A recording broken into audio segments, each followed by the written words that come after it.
कार्यक्रम के पुण्यार्जक हैं श्री कंवरलाल जी महावीर प्रसाद जी, पाटनी, मदनगंज, किशनगढ़, राजस्थान।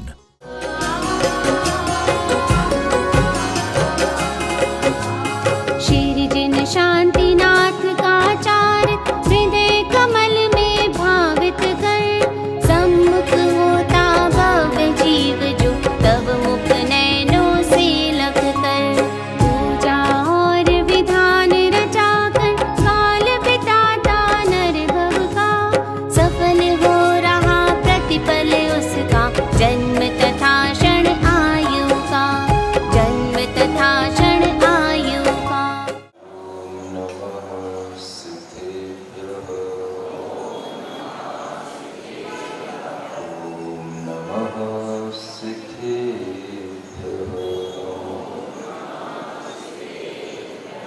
शांतिनाथ पद पंकज चंचलिका, देवानरासम भवन गणनाद भेदा, एकोस्मितेषु मतिशक्तिविहीन कोऽपि भक्त्या प्रकर्षमुपयामि च तत्प्रभाः। पुण्यमूर्ति व नाम मेघरथ इष्ट सभी का मित्र हुआ। पुण्य की मूर्ति स्वरूप वह मेघरथ राजा, जिनके बारे में कल भी आपकी राजसभा में भी, धर्म सभा में भी चर्चा हुई, उनकी राजसभा में भी चर्चा चल रही है और इंद्रों की राजसभा में भी चर्चा चल रही है। ऐसे पुण्य मूर्ति मेघरथ की चर्चा जब आप लोगों ने कल एक गिद्ध और कबूतर के एक विशिष्ट प्रकार के रूप में देखी, तो उन मेघरथ ने बड़ी कुशलता से उस गिद्ध को भी समझाया। और एक अच्छी बात आपको ये भी समझनी है कि वह जो देव उनकी परीक्षा करने के लिए आया था, वह देव पहले तो जो इंद्र की सभा में उनकी प्रशंसा हो रही थी, उस प्रशंसा से क्रोधित होकर के वह देव उनकी परीक्षा करने के लिए आया था कि उनके दान की प्रशंसा, उनके दाता के गुणों की प्रशंसा इंद्र सभा में की गई। तो देव ने सोचा कि क्या कोई ऐसा भी दाता होता है, तो वह गिद्ध के शरीर में प्रवेश करके आया था। यानी गिद्ध तो गिद्ध होता ही है, उसके शरीर में वह प्रवेश करके वह आया था। और जब उसे संबोधन मिला तो आप देखें कि एक साथ 3 जीवों को संबोधन मिला। वह गिद्ध का जीव अलग है, कबूतर का जीव अलग है, और वह देवगति से आया हुआ देव का जीव अलग है। तो वह देवगति के जीव ने संबोधन प्राप्त किया, उसका क्रोध शांत हुआ, उसे सम्यक ज्ञान की प्राप्ति हुई। इधर ये गिद्ध का जीव, उसने भी जब ये सुना और इस तरह से उसने अपने कुछ पूर्वों के बारे में भी सुना, कबूतर के बारे में भी सुना, क्योंकि उन्हें अवधि ज्ञान था, तो उन्होंने उनके पूर्वों भी बताए। और जब इन पूर्वों को सुनकर के उन गिद्ध और कबूतरों को भी इस संसार की पुनर्जन्म की ऐसी विचित्र दशा समझ में आई, तो उन दोनों जीवों ने भी अपना एक तरह से मन में इस शरीर के प्रति, नश्वर संसार के प्रति मोह त्याग करके उन्होंने संन्यास मरण किया और वे दोनों जीव मर करके देव गति को प्राप्त हुए, दोनों देव बने। इस तरह से उन 3 जीवों का उद्धार करने के बाद में फिर कभी राजसभा में, ईशान इंद्र की सभा में जब चर्चा चल रही थी कि भाई अगर वर्तमान में किसी सम्यक दृष्टि, जिन दर्शन में, आत्म दर्शन में अड़िग तपस्वी को देखना है, तो आप उस गृहस्थ की तपस्या को देखें जाकर के, जो प्रतिमा योग से खड़ा है। उस प्रतिमा योग में धारण अपने को किए हुए वह मेघरथ उस समय जब खड़े थे, तो उस समय पर भी देव प्रशंसा को सुनने के बाद में उनकी परीक्षा करने के लिए आए। देव तो इसलिए कहा कि वो देव गति के जीव थे, वस्तुतः उनके उस समय पर परीक्षा करने के लिए 2 देवियां आई थी और उन देवियों ने अपने हाव भाव विलासों के माध्यम से अनेक तरह के विक्रिया रिद्धि से संपन्न उन देवियों ने अनेक रूपों के माध्यम से अनेक तरह की भंगिमाओं के माध्यम से उनको विचलित करने का प्रयत्न किया, लेकिन वो विचलित नहीं हुए। तो वे देवियां भी उनकी प्रशंसा पूजा करके अपने स्वर्ग चली गई। इस तरह की वह घटनाएं जो कल आपके समक्ष रखी गई थी, उन घटनाओं को और आगे देखते हुए बढ़ाते हुए जब हम उनके उस जीवन को देखते हैं तो उस जीवन में अनेक तरह के ऐसे प्रसंग हमें मिलते हैं जिन प्रसंगों के माध्यम से हम मेघरथ राजा को भी देख रहे हैं और उनके पिता जो घटरथ थे, जो वैराग्य को धारण करके निकल गए और उन्हें केवल ज्ञान हो गया, लेकिन अभी वो समोशरण के साथ में जगह जगह भ्रमण कर रहे हैं, उनके बारे में भी हम देख रहे हैं, सुन रहे हैं। माने अभी सभी जीव उस विदेश क्षेत्र की कर्म भूमि में हैं जिनकी चर्चा आपके सामने की जा रही है। वह मेघरथ राजा हैं और उनके राज्य में जितने भी और लोग हैं उनमें दृढ़रथ भी प्रमुख रूप से हैं, जो आगे बनने वाले गणधर के जीव हैं और उनके भाई हैं।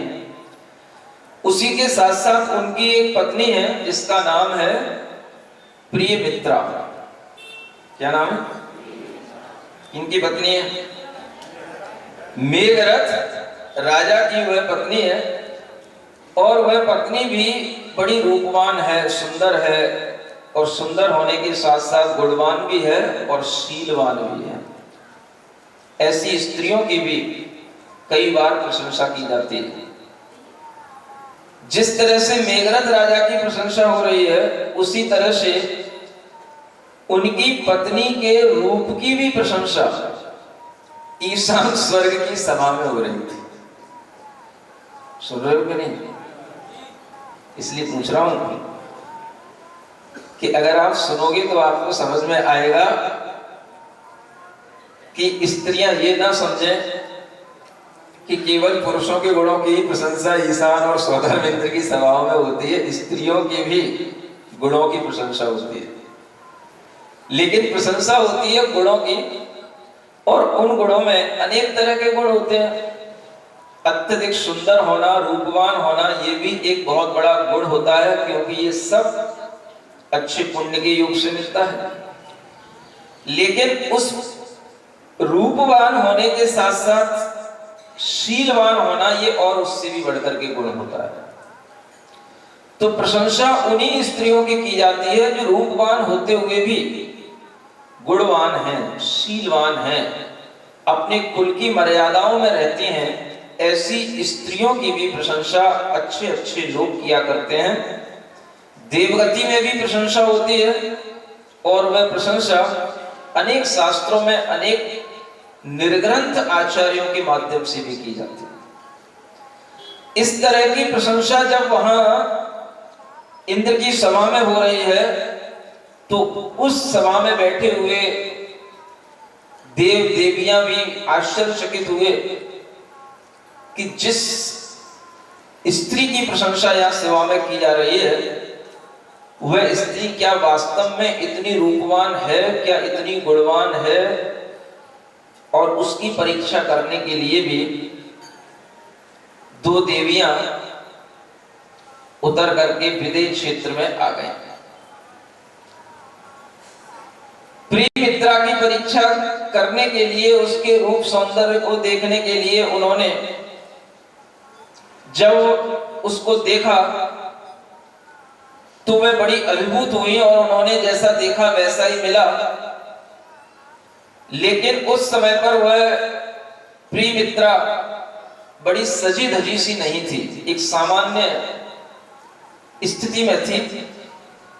जब उसे समाचार फिर से मिला कि कोई दो स्त्रियां आपके रूप को विशेष रूप से देखने के लिए आई हैं और वह राज दरबार में आपकी उपस्थिति में आपको देखना चाहती हैं। तो उन्होंने अपने मन में विचार किया कि मैं जब जा ही रही हूं तो थोड़ा सज धज करके जाऊं, जब मुझे कोई देखने आ ही रहा है तो फिर अच्छे ढंग से सामने प्रेजेंटेशन दिया जाना चाहिए। ऐसा विचार करके वह प्रिय मित्रा, थोड़ी देर लगी उसको, क्योंकि देर तो लगती है, विशेष रूप से अगर स्त्रियों को कह दिया जाए कि किसी पार्टी में जाना है या किसी विशेष अवसर पर जाना है तो कुछ ज्यादा ही देर लग जाती है। एक सामान्यतया आने में जाने में उन्हें जितना समय लगता है उससे ज्यादा उन्हें समय लग जाता है जब उन्हें लगे कि हमें कहीं किसी विशेष जगह पर जाना है और वहां पर कोई देखने वाले लोग भी होंगे। तो उसीलिए उस प्रिय मित्रा को भी समय लग गया। उधर वो दोनों देवियां एक धनिक स्त्री के भेष में, कि जैसे कोई बहुत बड़े धनवान की दो पुत्रियां आई हैं और वो आपके लिए दर्शन करना चाहती हैं, आपको देखना चाहती हैं, इसलिए वो राज सभा में बैठी हुई हैं। इस भावना को लेकर के उन दोनों देवियों ने दो धनिक स्त्रियों का रूप बना लिया और वे आकर के जब फिर उस प्रिय मित्रा को देखती हैं तो देख करके प्रसन्न भी होती हैं और प्रसन्न होने के साथ साथ थोड़ा सा कुछ क्वेश्चन भी वो सामने लगा देती हैं। क्वेश्चन कैसा? कहती है, मैंने आपको तब भी देखा था जब आप सहज अवस्था में थी, और जब आपको यहाँ पर श्रृंगार करके आना हुआ उसमें जो आपको लगभग पौन घंटा लग गया, 1 घंटा भी लगने वाला था, और उस 1 घंटे के अंदर जो अब आप अपना ये सौंदर्य लेकर के यहाँ उपस्थित हुई हैं, थोड़ा सा मुझे देखने में ऐसा आता है, चूंकि मैं देवी हूं, मैं आपको स्पष्ट रूप से बता दूं, और मैं देवी होने के कारण से बहुत गहराई से, बहुत अच्छे ढंग से हर चीज को समझ सकती हूँ, देख सकती हूँ। दूसरे लोग भले ही आपके रूप पर मोहित हो जाएं, लेकिन मुझे ऐसा लग रहा है कि जैसा रूप आपका, सौंदर्य आपका 1 घंटे पहले था, वैसा सौंदर्य आपके इतने सजने धजने के बाद भी थोड़ा सा समझ नहीं आ रहा, कुछ उसमें डाउनफॉल हो गया है। समझ में आ रहा है आप लोगों को? किसी स्त्री के मुख पर अगर कोई स्त्री के रूप सौंदर्य की प्रशंसा में कमी ले आए, निंदा तो नहीं कहूंगा, क्या कह रहा हूं, प्रशंसा में अगर थोड़ी कमी ले आए तो उस स्त्री को कोई जीने का भी शौक नहीं रह जाता। उसे ऐसा लगता है कि जिंदगी मेरी बेकार है। एक बड़ी रानी है, और वह भी ऐसी रानी जिसकी इंद्र की सभा में चर्चा हुई हो, और वो देवियां आकर के कहती हैं कि हम आपके रूप की प्रशंसा सुनकर के आए थे, जब हमने आपको पहले क्षण में देखा था वो आपको पता नहीं, मैंने आपको देख लिया था, वो आपको पता नहीं। उस समय पर जो आपकी एक सुंदरता थी, आपका जो लावण्य था वो, और अब जब आपको 1 घंटे बाद देख रही हूं, उसमें बड़ा अंतर आ गया। स्त्री को अपने रूप सौंदर्य में जो पहले था अब नहीं है, ऐसी कमी सुनने के बाद में खेद खिन्नता होना स्वाभाविक है, और इस खेद खिन्नता के कारण से उसका मन बड़ा खराब हो गया। देवियां तो देखने आई थी, देख भी गई, और जैसा उन्हें समझ में आया तो उन्होंने प्रशंसा भी कर दी, और प्रशंसा के साथ साथ अंतिम क्षण में जैसा उन्होंने देखा, जो बिल्कुल रियल था, वो उन्होंने कह भी दिया। और कहने के बाद में जब वो चली गई तो वो प्रिय मित्रा तो बड़ी उदास सी हो गई, खेद खिन्न हो गई, मुंह उसका बिल्कुल क्या हो गया, लटक गया। उसके चेहरे पर एकदम से इस तरह का शोक भाव छा गया कि जैसे मानो उसके जीवन से कितनी बड़ी उसकी संपदा चली गई हो। हुआ कुछ नहीं। देखा जाए तो एक देवी की दृष्टि में उसके रूप सौंदर्य की कमी आई थी, बाकी सभा में बैठने वाले लोग तो क्या समझते हैं सब चीजों को। लेकिन देवी ने अपने जिस ज्ञान से देखा, उस ज्ञान से देख करके उसने कहा कि आपके रूप सौंदर्य में थोड़ी सी कमी आ गई है। जिस रूप की प्रशंसा की थी मैंने वो रूप भी देखा था आपका, वो भी आप ही थी, कोई दूसरा नहीं था। मैंने वह प्रशंसनीय रूप भी देखा है, लेकिन जब तक आप सस्ती धसती रही, 1 घंटा आपने लगा दिया और उसके बाद में आपने दर्शन दिए, इतना मेकअप करने के बाद भी वह बात अब नहीं दिखाई दे रही है जो 1 घंटा पहले दिखाई दे रही थी। आप लोग हंस रहे हैं, कुछ समझ में आ रहा है? आपको ऐसा लगता है कि मेकअप करने से ब्यूटी और ज्यादा बढ़ जाती है। आप मत कहो। ये सामने बैठे हुए सेठ जी कह रहे हैं ब्यूटी घट जाती है। मैं इनसे कह रहा हूं तुम ऐसा कहोगे तो आप हो जाएगी घर में जाकर के। अगर उन्हें ऐसा लगता है कि मेकअप करने से ब्यूटी बढ़ जाती है, तो कभी कभी आप ऐसा भी देखने की कोशिश करना, समझने की कोशिश करना कि मेकअप करने के बाद जरूरी नहीं है ब्यूटी बढ़ जाए। वो जब मेकअप ओवर हो जाता है तो उससे ब्यूटी भी घट जाती है। समझ आ रहा है? हर चीज जब तक अपने एक ओरिजिनल रूप में रहती है, उसकी जो रियल ब्यूटी होती है, जो नेचुरलिटी होती है, उससे जो लोगों के लिए प्रभाव पड़ता है वो अलग होता है। और जब हम कुछ अधिकता से जबरदस्ती, जहां गुलाबी नहीं है वहां भी गुलाबी गुलाबी कर लेते हैं, कुछ भी लगा लगा करके, और फिर जब हम जबरदस्ती अपनी आंखों को, पलकों को, भौं को सब संवार करके अच्छे अच्छे क्रीम पाउडर लगा करके जब सामने आते हैं, तो थोड़ी देर में कहीं ना कहीं हमारे शरीर की गर्मी से ही वो क्रीम पाउडर थोड़े थोड़े से जब वो अपने स्थान से हटने लगते हैं, तो फिर आपके लिए उस ब्यूटी को बनाए रखना बड़ा कठिन काम हो जाता है।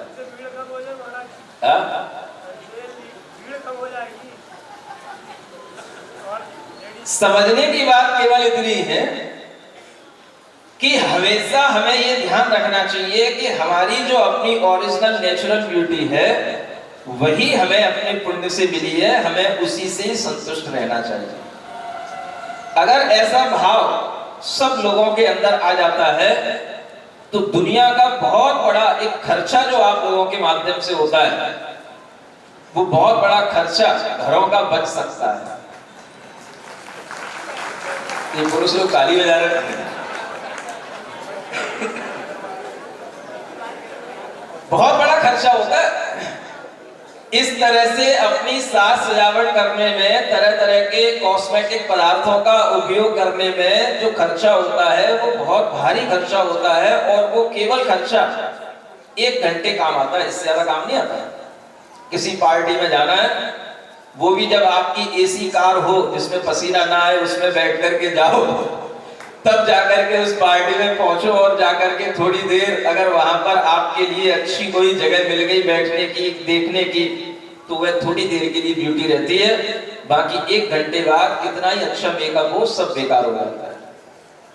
अगर इतना सा आज की महिलाओं को, स्त्रियों को समझ में आ जाए तो बहुत अच्छे ढंग से भी, कोई सिंपल तरीके से भी जो ब्यूटी वाली चीजें होती है उनसे भी काम चला करके अपनी ब्यूटी को बनाए रख सकती हैं।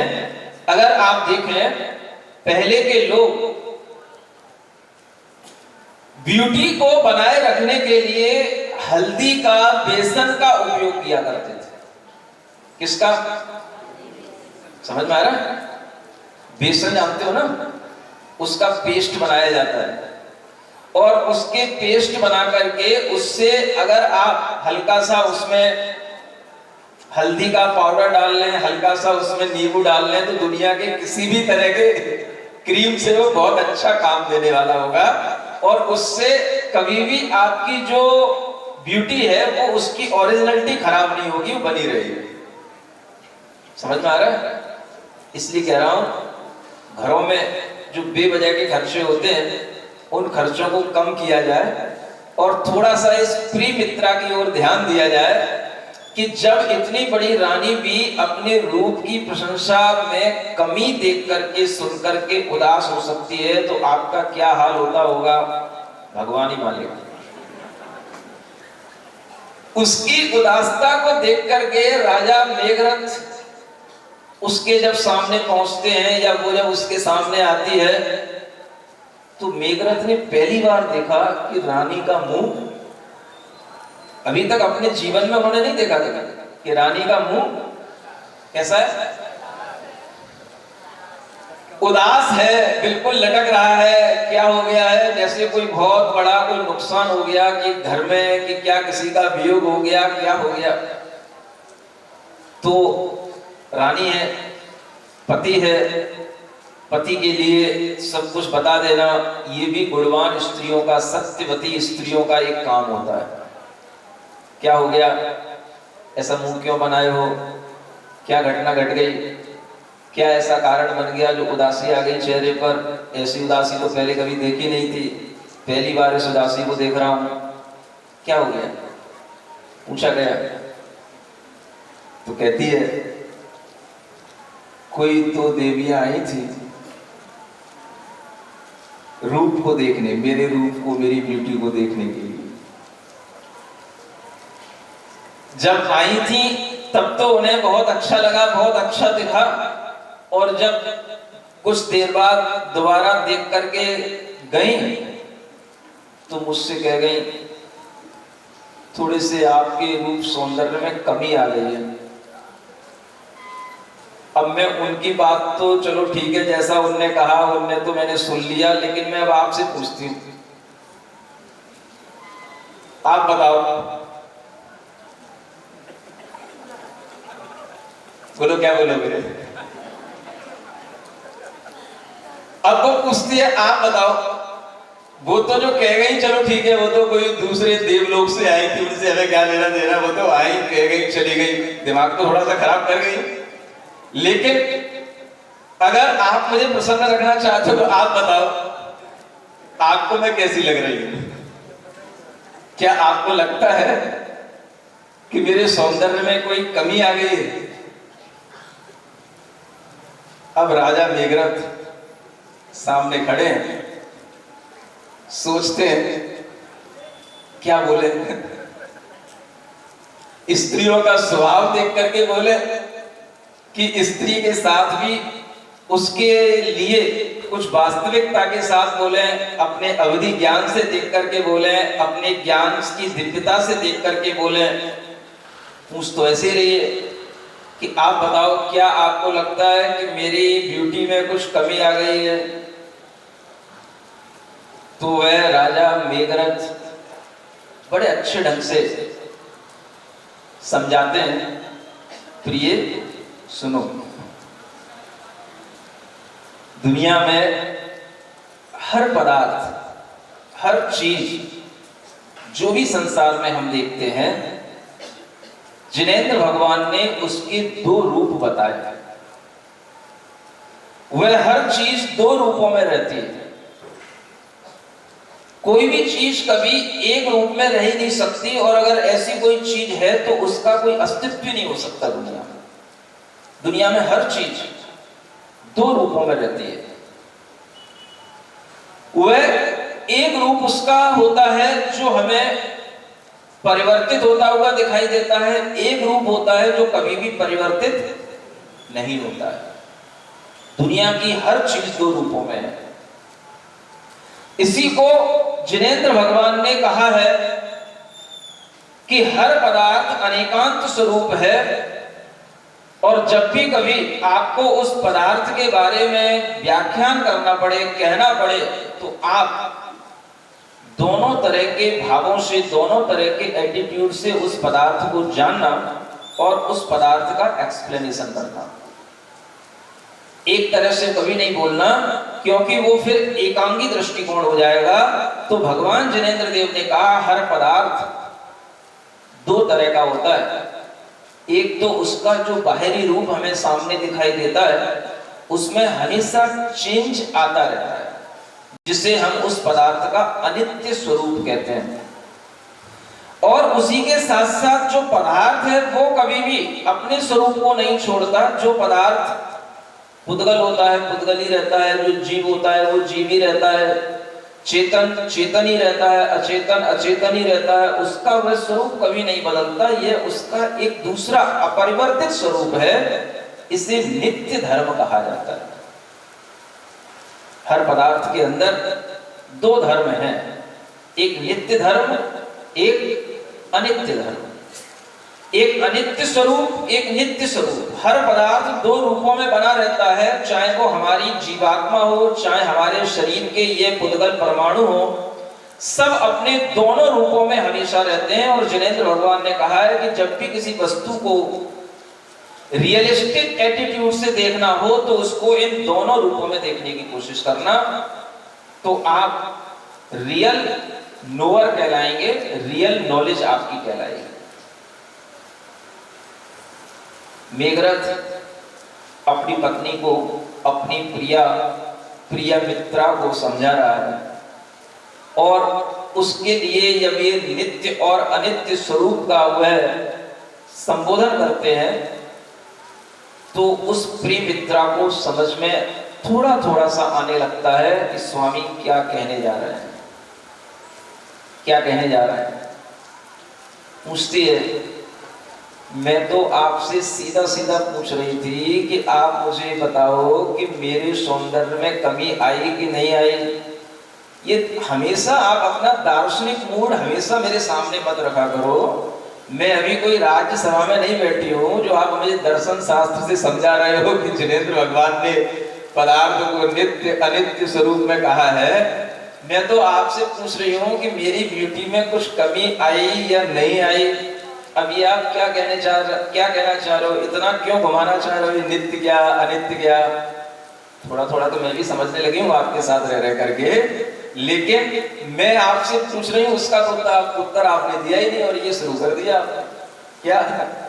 पदार्थ नित्य भी होता है और पदार्थ अनित्य भी होता है। कुछ समझ में आ रहा है आप लोगों को क्या कहा जा रहा है। दुनिया का हर पदार्थ अपने स्वरूप में भी रहता है और अपने स्वरूप में चेंज भी लाता है। यानी हर पदार्थ के दोनों फॉर्म रहते हैं, एक उसका अपना परमानेंट फॉर्म रहता है और एक उसका चेंजेबल फॉर्म रहता है। दोनों फॉर्म उसके एक साथ चलते हैं। तो वह उससे कहते हैं, देखो हम और आप जो कुछ भी इस संसार में अपना जीवन जी रहे हैं, ये हम लोग संसार से कुछ अलग नहीं है।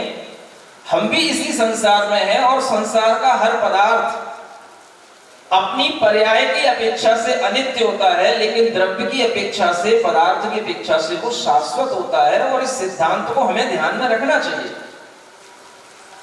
हम आपके रूप सौंदर्य की व्याख्या नहीं कर रहे हैं, हम आपको बताना चाह रहे हैं कि दुनिया का किसी भी पदार्थ की अगर व्याख्या करना है तो हमें उसे इसी तरह से कथनचित नित्य और कथनचित अनित्य कह करके हमें उसको समझना चाहिए।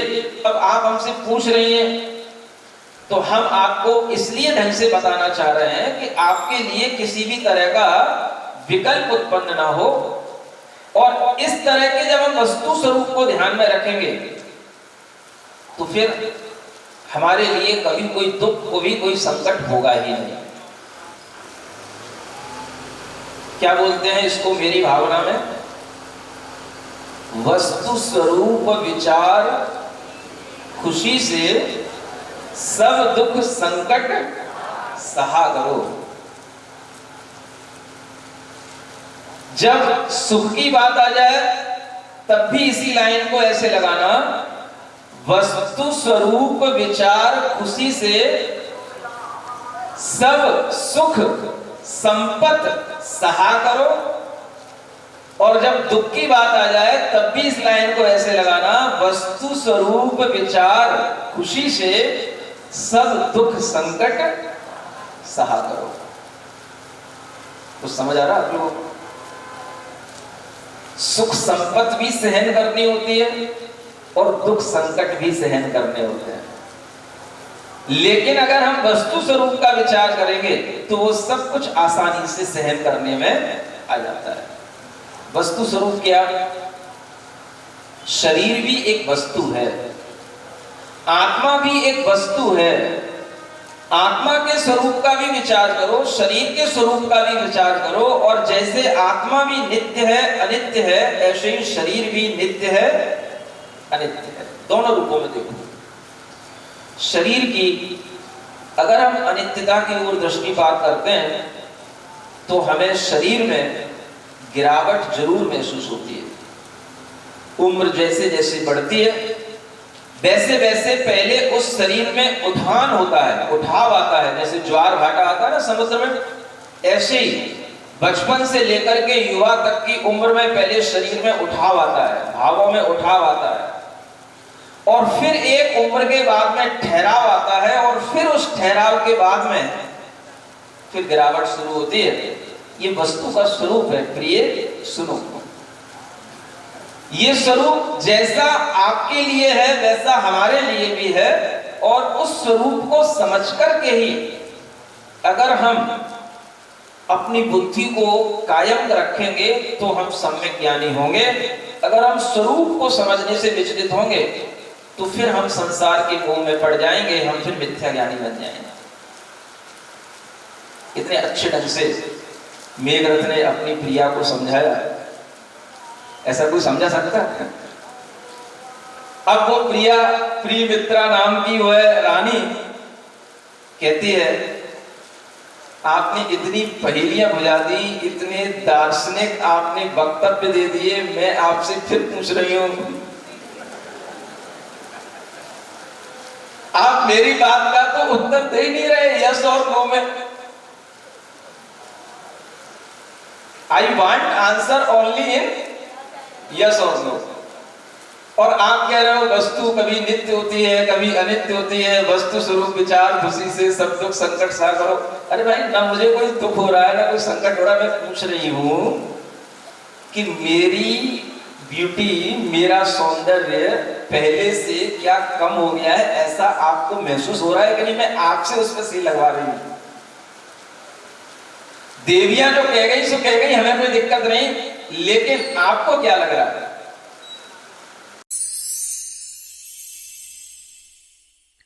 सिरिजिण वाणी जग कल्याणी, जग जन मदतम मोहरी, जनमण हारी गढ़हर हारी, जम जरा भव रोग हरि, तिथ्य राणम दिव्य झुणिम जो पढ़ई सुणई मय्ये धारई, राणम सौख मणंतम धर्य, सासद मोक्ष पदम पावई, सासद मोक्ष पदम पावई।